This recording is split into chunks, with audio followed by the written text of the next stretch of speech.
इस देश को ये मेरा guarantee.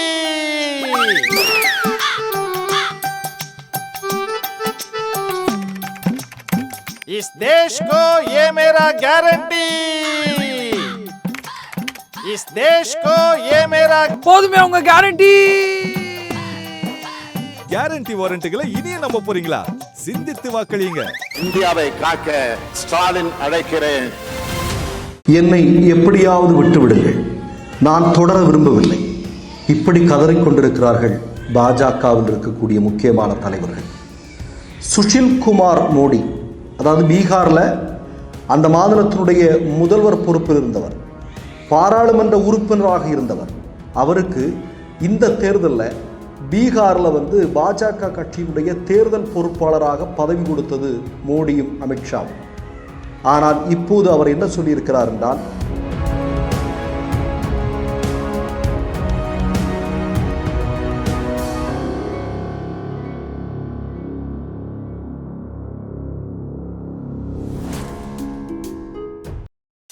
Mister perfect extra gold திருமணமான ஆண்களுக்கு திருப்பு முனையை ஏற்படுத்தும் ஹலாலான இயற்கை வியாகரா. வயதான பலகினமா, சுகர் பலகினமா, இனி கவலை வேண்டாம், உடனே ஆர்டர் செய்யுங்கள். வணக்கம். என்னை எப்படியாவது விட்டுவிடுங்கள், நான் தொடர விரும்பவில்லை. இப்படி கதறிக்கொண்டிருக்கிறார்கள் பாஜகவில் இருக்கக்கூடிய முக்கியமான தலைவர்கள். சுஷில் குமார் மோடி, அதாவது பீகாரில் அந்த மாநிலத்தினுடைய முதல்வர் பொறுப்பில் இருந்தவர், பாராளுமன்ற உறுப்பினராக இருந்தவர். அவருக்கு இந்த தேர்தலில் பீகாரில் பாஜக கட்சியினுடைய தேர்தல் பொறுப்பாளராக பதவி கொடுத்தது மோடியும் அமித்ஷாவும். ஆனால் இப்போது அவர் என்ன சொல்லியிருக்கிறார் என்றால், தேர்தல் பணியிலிருந்து தயவு செய்து என்னை விடுவியுங்கள், எனக்கு வேறு வேலை இருக்கிறது, என்னுடைய உடல்நிலை சரியில்லை, அது தொடர்பாக நான் போக வேண்டியிருக்கிறது, நான் பாஜகவில் இந்த தேர்தலில் சேர்ந்து பயணிக்க விரும்பவில்லை என்று அவர் சொல்லியிருக்கிறார். காரணம் என்னவாக இருக்க முடியும்? ஒரு 2 தினங்களுக்கு முன்பு நடந்த ஒரு சம்பவத்தை சொல்கிறேன். இதே பீகாரில் அஜய் நிஷாந்த் என்று சொல்லக்கூடிய கடந்த முறை பாராளுமன்ற தேர்தலில் பாஜகவினுடைய வேட்பாளராக போட்டியிட்டு 4 லட்சத்திற்கும் அதிகமான வாக்குகள் வித்தியாசத்தில் வெற்றி பெற்ற நபர் பாஜக கட்சியை விட்டு வெளியேறி காங்கிரஸ் கட்சியில் இணைந்திருக்கிறார். 2 சம்பவம் நடந்திருப்பது இங்கு பீகாரில். ஒருவர் முன்னாள் மாநில முதல்வர், இன்னொருவர் பாஜகவுடைய சிட்டிங் எம்பி. 2 பேரும் பாஜகவை இருப்பதற்கு விரும்பவில்லை. காரணம் ரொம்ப சிம்பிள் தான். பீகாரில் மோடி நினைத்தது நடக்கப் போவதில்லை, அமித்ஷா நினைத்தது நடக்கப் போவதில்லை என்பதற்கு பீகார் இந்த 2 நிகழ்வுகளும் மிக முக்கியமான சாட்சியாக இருக்கின்றன. பொதுவாக சங்கிகளுடைய பெரும்பாலான அடிமை ஊடகங்கள் இதோ பாஜகவில் வந்து இணைகிறார்கள், இதோ காங்கிரஸில் இருந்து இவர்கள் அங்கு வந்து விட்டார்கள், இதோ மற்ற கட்சிகளிலிருந்து மோடியினுடைய தலைமையை பிடித்து இங்கே வந்து கொண்டிருக்கிறார்கள் என்று பக்கத்திற்கு பக்கம் கத்தி கொண்டிருக்கக்கூடிய சங்கபரிவாரங்களுடைய அடிமை ஊடகங்களுக்கு நான் சொல்ல விரும்புவது, இந்த செய்தியை நீங்கள் போட வேண்டியது தானே இல்லையா?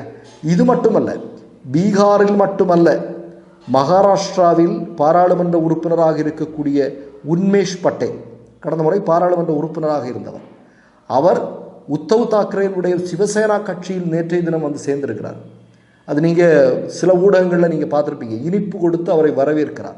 அவர் என்ன சொல்கிறார் அப்படின்னா, பாஜகவிற்கு எதிர்காலமே இல்லை அப்படிங்கிறத சொல்கிறார்.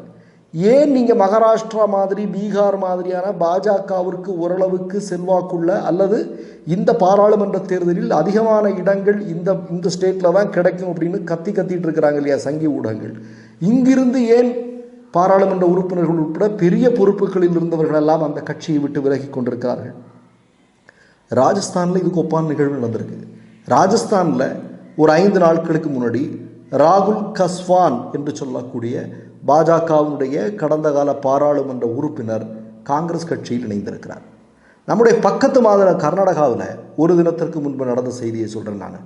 ஜேடிஎஸ் என்று சொல்லக்கூடிய கட்சி உங்களுக்கு தெரியும், பாஜகவோடு இன்றைக்கு கூட்டணி வைத்து களத்தில் இறங்கியிருக்கிறார்கள்.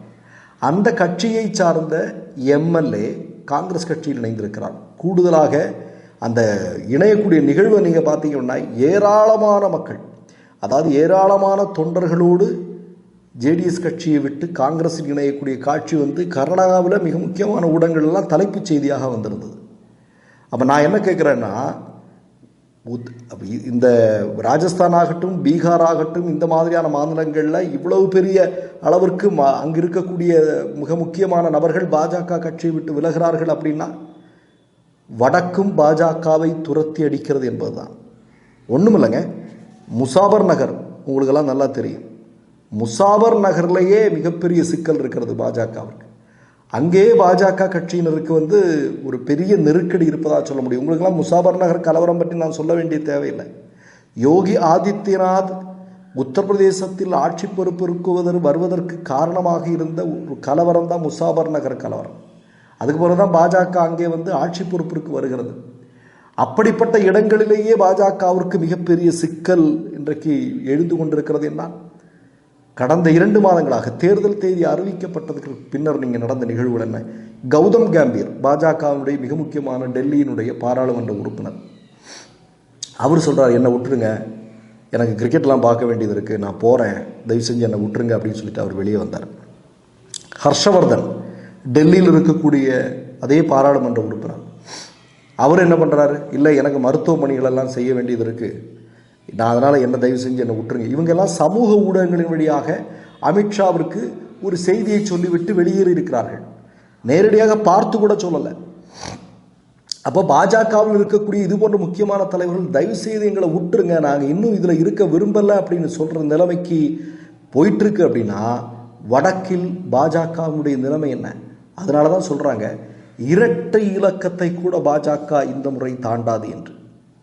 அந்த அளவிற்கு மிகப்பெரிய மக்கள் வெறுப்பு இன்றைக்கு பாஜகவை சுற்றி வளைத்து இன்றைக்கு இல்லாமல் செய்து கொண்டிருக்கிறது என்பதுதான் உண்மை. நீங்கள் இப்போ பார்த்தீங்க அப்படின்னா அமித்ஷாவுடைய திட்டங்கள் எல்லாமே மாற்றி அமைக்கப்படுகின்றன இல்லையா?